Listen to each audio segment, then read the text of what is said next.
Bendiciones para todos. Dice la palabra del Señor: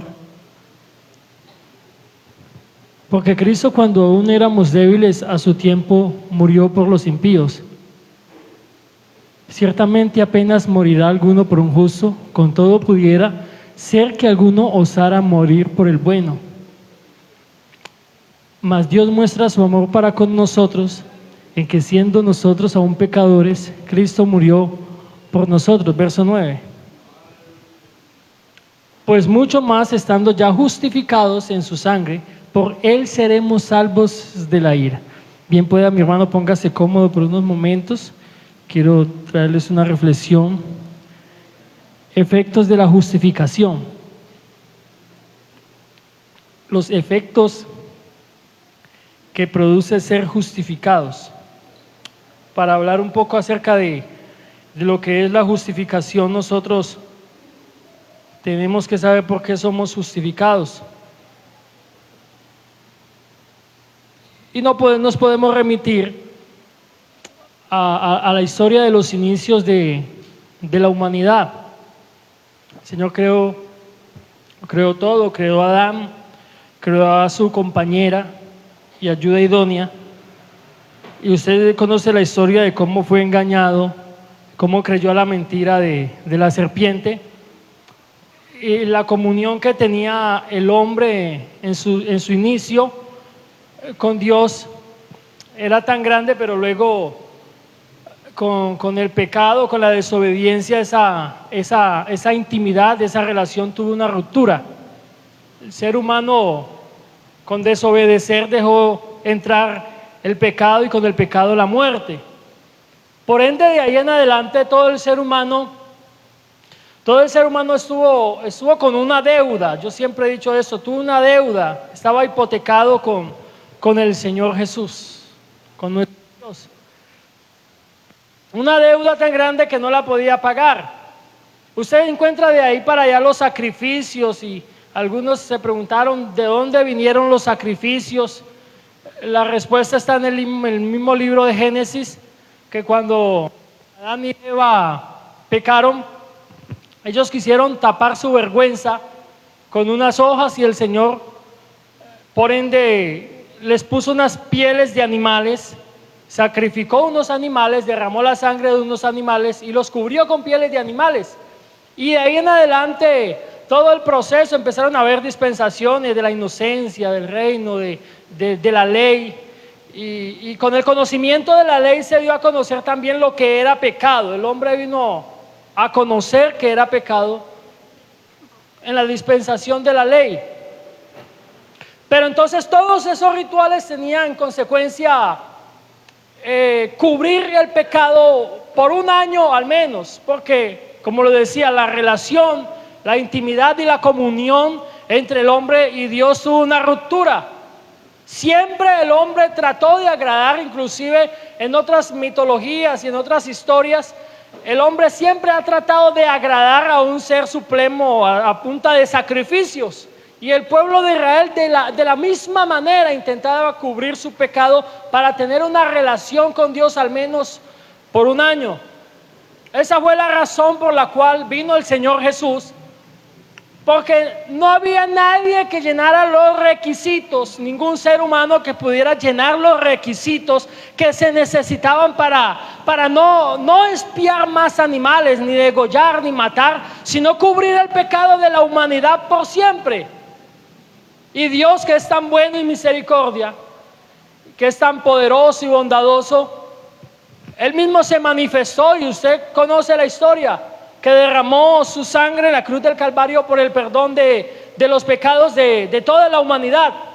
Y con ese derramamiento de sangre vino misericordia, vino gracia, vino bondad, vino justificación. Y para hablar de la justificación, según la Biblia, una definición muy breve de lo que es la acción de hacer justo a alguien delante de Dios. La justificación sucede cuando Dios declara o pone a alguien según su fe o por la fe en Cristo Jesús, lo hace justo aunque sea una persona mala. Por eso usted lee que que tal vez osara morir una persona por alguien bueno, pero Dios mostró tanto su amor con la humanidad que Él derramó su sangre por el perdón y por amor a todos nosotros. Mas Dios muestra su amor para con nosotros en que, siendo nosotros personas malas e infieles, Él vino y murió por nosotros. La justificación vuelve a una persona que ha sido culpable en una persona justa. Y para mí siempre va a ser una paradoja. Un hermano una vez me decía por allá en Pradera, y usted lo ha escuchado, que árbol que nace torcido jamás su tronco endereza. Y él hablaba de los hijos y hablaba de los compañeros, de los amigos, que eran personas que ya estaban llevadas y que ya nadie podía hacer, porque un árbol que nace torcido nadie lo podía enderezar. Y yo, un hermano ya muy mayor, yo siendo un muchacho de 20 años, yo le decía, basado en que yo había sido una persona mala, en que yo había sido una persona que no caminaba con Dios, y es más, me retraía muchas veces y debatía acerca de la asistencia de Dios. Y desde mi punto de vista, siendo yo perdonado, siendo yo renovado y restaurado en la presencia de Dios, yo podía decir a Él con todos los argumentos que realmente Dios puede enderezar lo que Él quiere enderezar. Y ese es uno de los efectos de la justificación, que pueden haber personas que hayan matado, que hayan hecho cualquier cantidad de vejámenes. Si Dios tiene misericordia de esa persona, puede ser justificada y puede ser vestida con la gracia del Señor. Por eso usted está aquí en esta noche, mi hermano, porque un día el Señor lo justificó. De eso se trata la justificación. La Biblia dice en segunda carta a los Corintios, en el capítulo 5, verso 21, al que cometió pecado alguno por nosotros, Dios lo trató como pecador para que en él recibiéramos la justicia de Dios. Es decir, que Jesús se convirtió en nuestro sustituto en la cruz para que nosotros pudiéramos ser hechos justos ante Dios. Éramos culpables, pero Dios nos declaró justos. Y vuelvo y digo, mi Dios para mí es una paradoja. Porque ¿a quién se le ocurriría, tal vez a una madre o un padre, dar la vida por su hijo?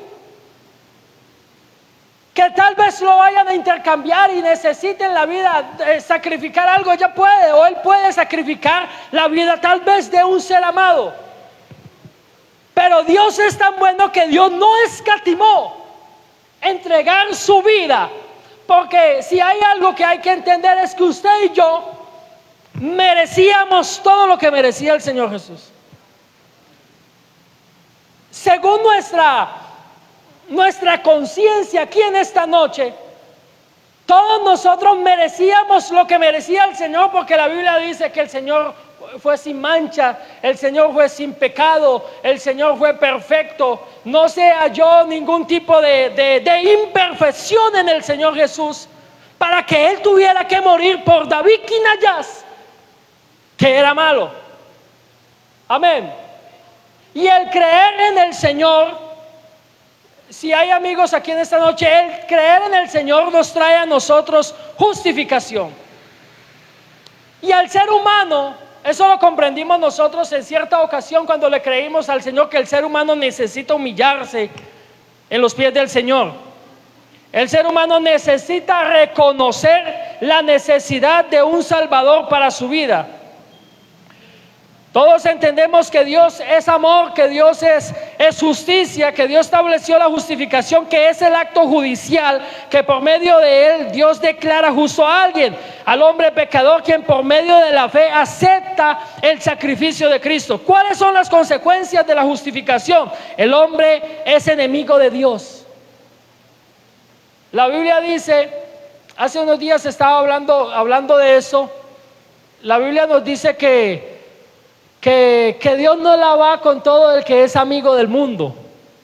El que es amigo del mundo se constituye enemigo de Dios.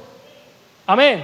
Y hay algunas cosas del argot popular que nosotros normalmente tenemos mucho en cuenta. Por ejemplo, usted allá afuera escucha que hay personas que dicen que una hoja de un árbol no se cae si no es por la voluntad de Dios. Y realmente hace parte del argot popular, pero no lo dice la Biblia.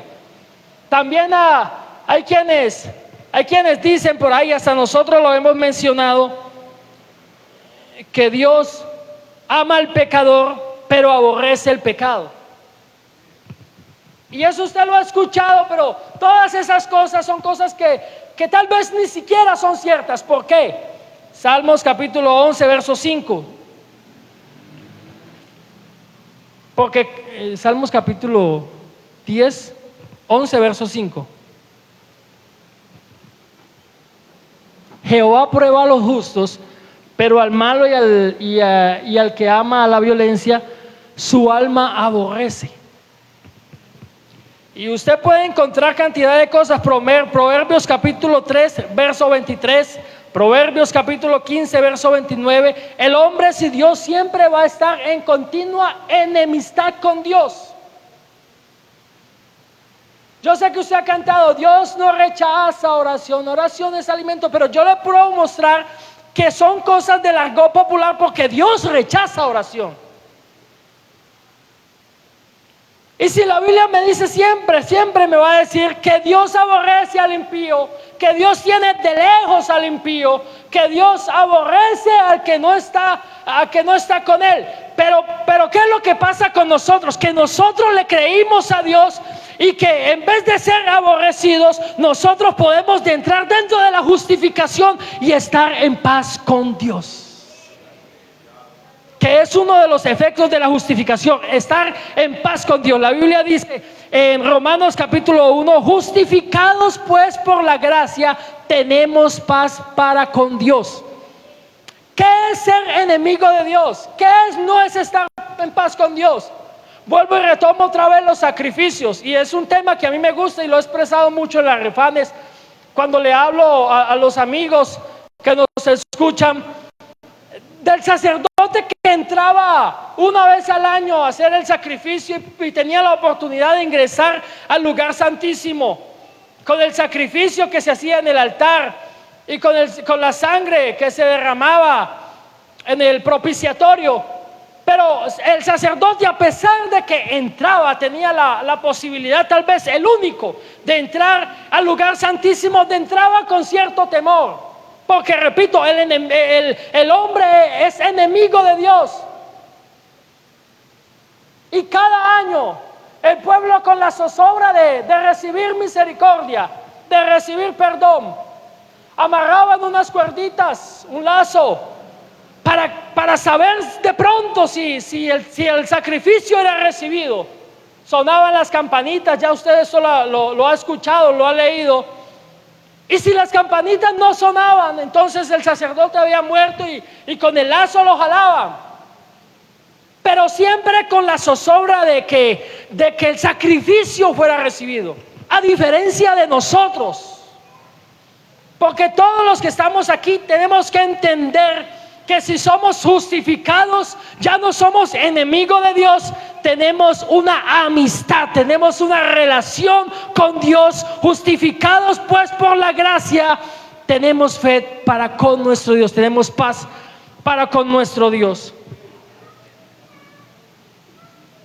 Los que somos justificados no tenemos condenación. Capítulo 8 del libro de Romanos, Julián, versículo 1, 32 y 34.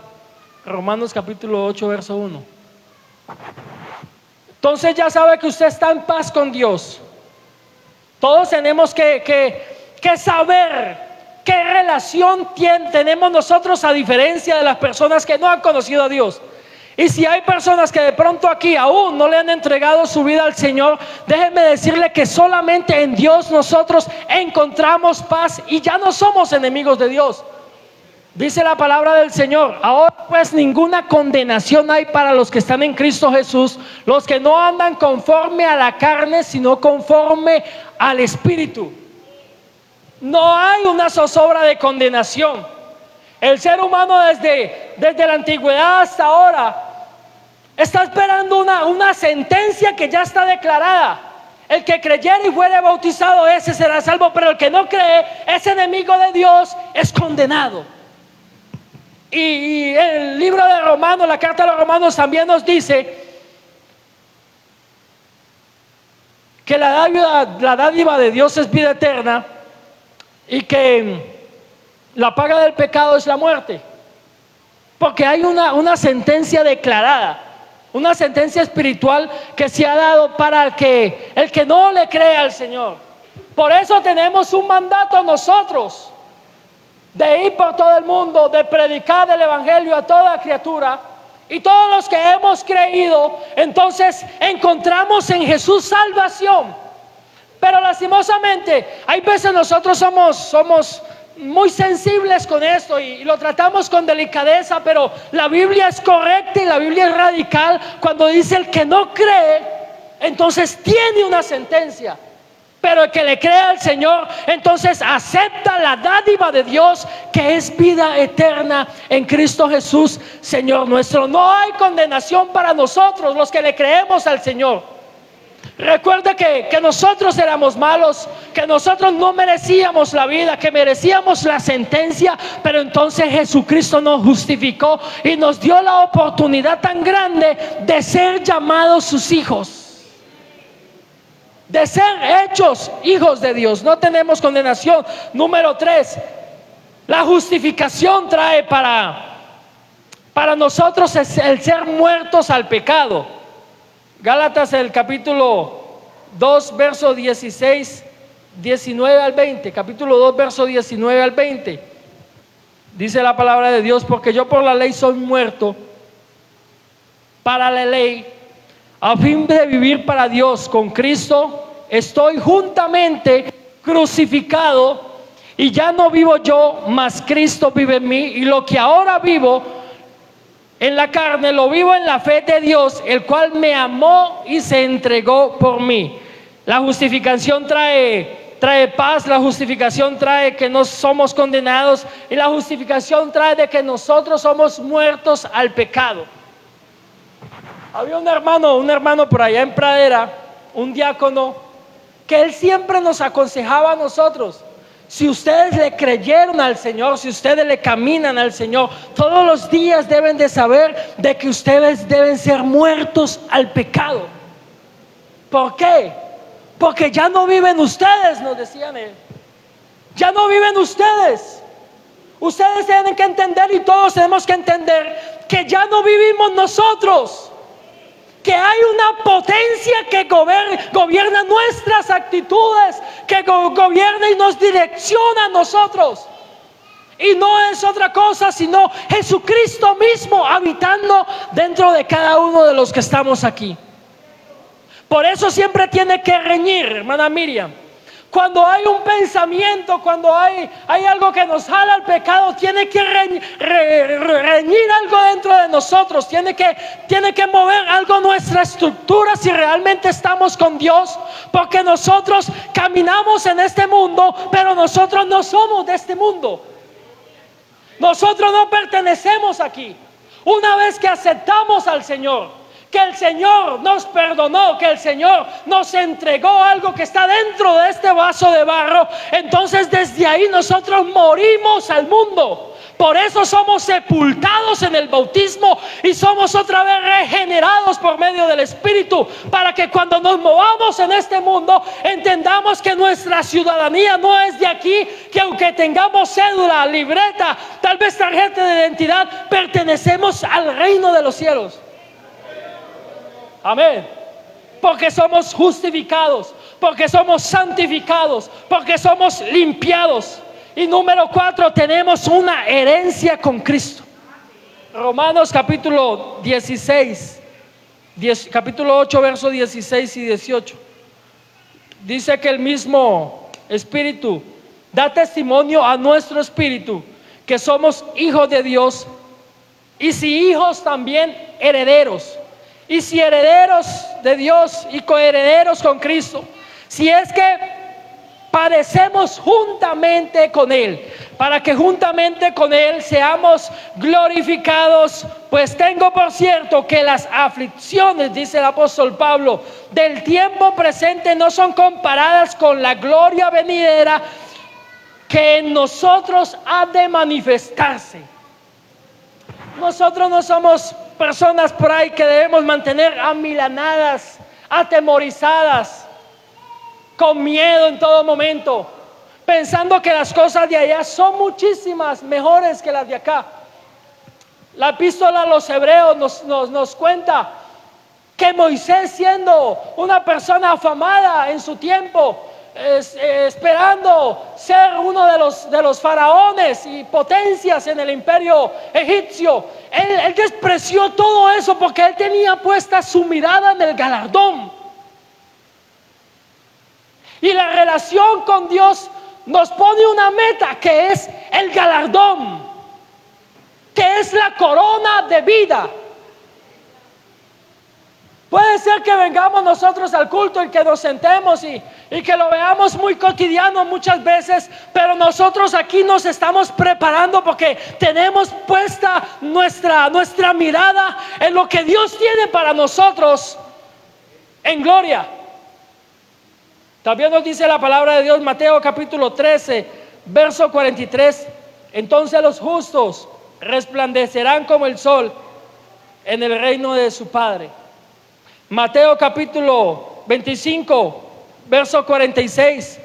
E irán estos al castigo eterno y los justos a la vida eterna. Romanos capítulo 4, verso 13 y 14. Porque no por la ley fue dada a Abraham, a su descendencia, la promesa que sería heredero del mundo, sino por la justicia de la fe. Porque si los que son de la ley son los herederos, van a resultar nuestra fe y anulada la promesa. Tito capítulo 3, versos 5 y 7. Nos salvó no por obras de justicia que hubiéramos nosotros hecho, sino por su misericordia, por el lavamiento de la regeneración y la renovación en el Espíritu Santo, el cual derramó en nosotros abundantemente por Jesucristo nuestro Salvador, para que justificados por su gracia viniésemos a ser herederos a la esperanza de la vida eterna. Puede ser que haya personas que tengan una herencia material de propiedades, de casas, de riquezas, que es todo por lo que la gente se pelea hoy día. Pero la iglesia del Señor tiene una herencia muchísimo más grande que lo terrenal. La iglesia hereda la vida eterna. La iglesia hereda estar en la presencia del Señor. La iglesia hereda lo que tal vez en algún momento muchos van a pagar por querer y no van a poder, por despreciar lo que aquí una vez se les predicó. La justificación nos trae paz con el Señor. Y aparte de eso también el ser justificados, el ser regenerados, restaurados como lo somos hoy en día, nos trae paz para con toda la comunidad. Lo que es la justificación a nosotros nos hace herederos de lo que nosotros no éramos herederos. Nos hace a nosotros coherederos con nuestro Señor de lo que nosotros no creíamos que podíamos ser. La salvación era para otros. Nosotros no pertenecíamos a ningún linaje real. Nosotros no éramos príncipes ni pertenecíamos ni siquiera a un sacerdocio. Pero un día el Señor tuvo misericordia de usted, de mí. El Señor un día tuvo por bien mirarnos a nosotros, aunque no éramos nada. El salmista dice: ¿qué es el hombre para que el Señor tenga de él memoria? El Señor que lo ha creado todo, el Señor que pudiera tomar para él una cantidad de estrellas y visitarlas, y galaxias, y nomás el planeta Tierra, la hermosura que tiene, pero la Biblia dice, el salmista se enfoca en que nosotros no éramos nada, para decir qué es el hombre, para que te acuerdes de él. Y aparte de eso, ¿qué es Daniel? ¿Qué es Snyder? Para que el Señor lo visite. Nos dio un puesto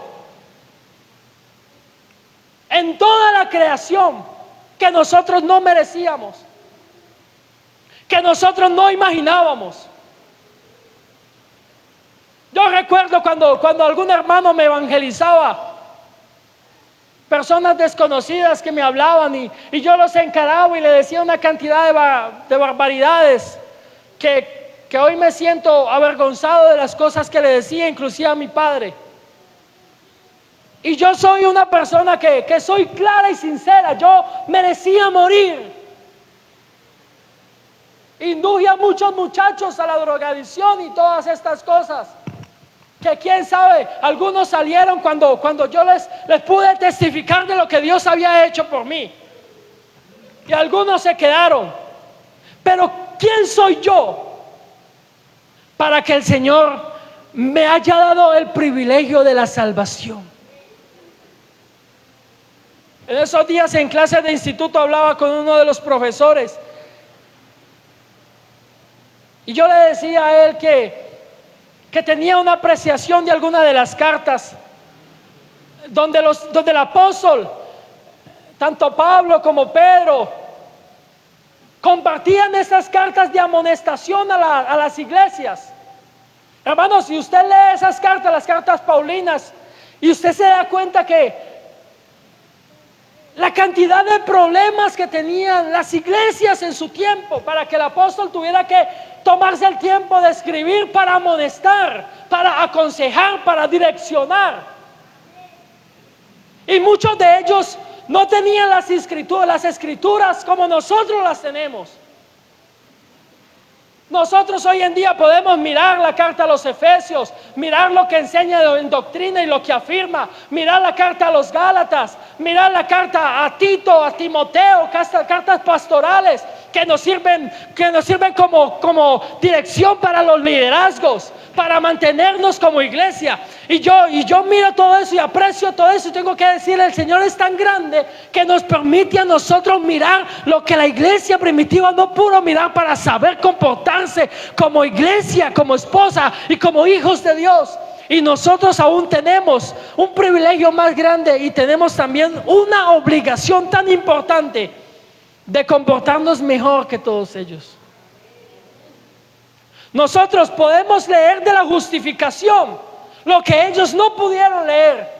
Nosotros podemos leer de la gracia lo que ellos no pudieron tal vez leer. Muchos escuchaban a Pablo, a Pedro, escuchaban a algunos de estos apóstoles enseñanza, pero nosotros más allá de las enseñanzas tenemos los escritos. Y nuestra relación con Dios, gracias a la justificación, nuestra relación con Dios tiene que ser muchísimo mejor.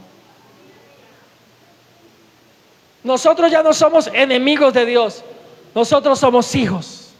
Nosotros ya no estamos enemistados con Dios, nosotros somos amigos de Dios. Nosotros no estamos esperando una condenación, no, nosotros somos salvos por la fe. Nosotros no somos personas por ahí tiradas al abandono, nosotros somos herederos de la gracia, herederos de la salvación tan grande que tiene el Señor con nosotros. No hay por qué echarse para atrás. La salvación, la muerte en la cruz, el pagar los pecados y estar en buenas condiciones delante de Dios traen sus buenos efectos. Trae cosas importantes. Nos permite entrar al lugar santísimo. Nos permite tener en medio la presencia de Dios. Nos permite tener en medio la dirección del Espíritu Santo. Y yo no sé si aquí hay alguna persona que se sienta con ese gran privilegio de que otras personas tal vez ni conocimiento puedan tener. Que un día a usted se le revele la presencia, que se revele el Señor, que se le revele a usted la verdad del Evangelio. Porque inclusive hay muchas doctrinas, hay muchas iglesias llamadas que predican, pero no tienen ellos lo que nosotros tenemos, que es una revelación tan amplia de lo que es Dios. Y eso hace parte del paquete de salvación que Dios tiene para nosotros. Le invito a mi hermano se ponga de pie. Y qué bueno, mi hermano, que nosotros podamos decir, como dijo el apóstol Pedro, Pues para esto fuisteis llamados, porque también Cristo padeció con nosotros, dejándonos ejemplo para que sigáis sus pisadas, el cual no hizo pecado, no hizo engaño, ni hubo nada malo en su boca. Cuando le maldecían, no respondía con maldición. Cuando padecía, no amenazaba, sino encomendaba la causa al que juzgaba justamente, quien llevó él mismo nuestros pecados en su cuerpo sobre el madero, para que nosotros, estando muertos a los pecados, vivamos a la justicia, y por cuya herida fuisteis sanados. Todos nosotros tenemos que aceptar que tenemos un Dios enormemente grande, que no le importó venir a estar en medio de nosotros con un plan específico y con un plan muy bien trazado de brindarle salvación a toda la raza humana. Algunos tal vez lo despreciarán, pero gracias a Dios por todos nosotros que pudimos entender el claro mensaje del Evangelio de Jesucristo. Lo invito a mi hermano a que levante sus manos y hable con el Señor, dígale algo al Señor. Gracias, Señor Jesucristo. Muchas gracias, Señor Jesús, lo que se les ocultó, Señor, a otros.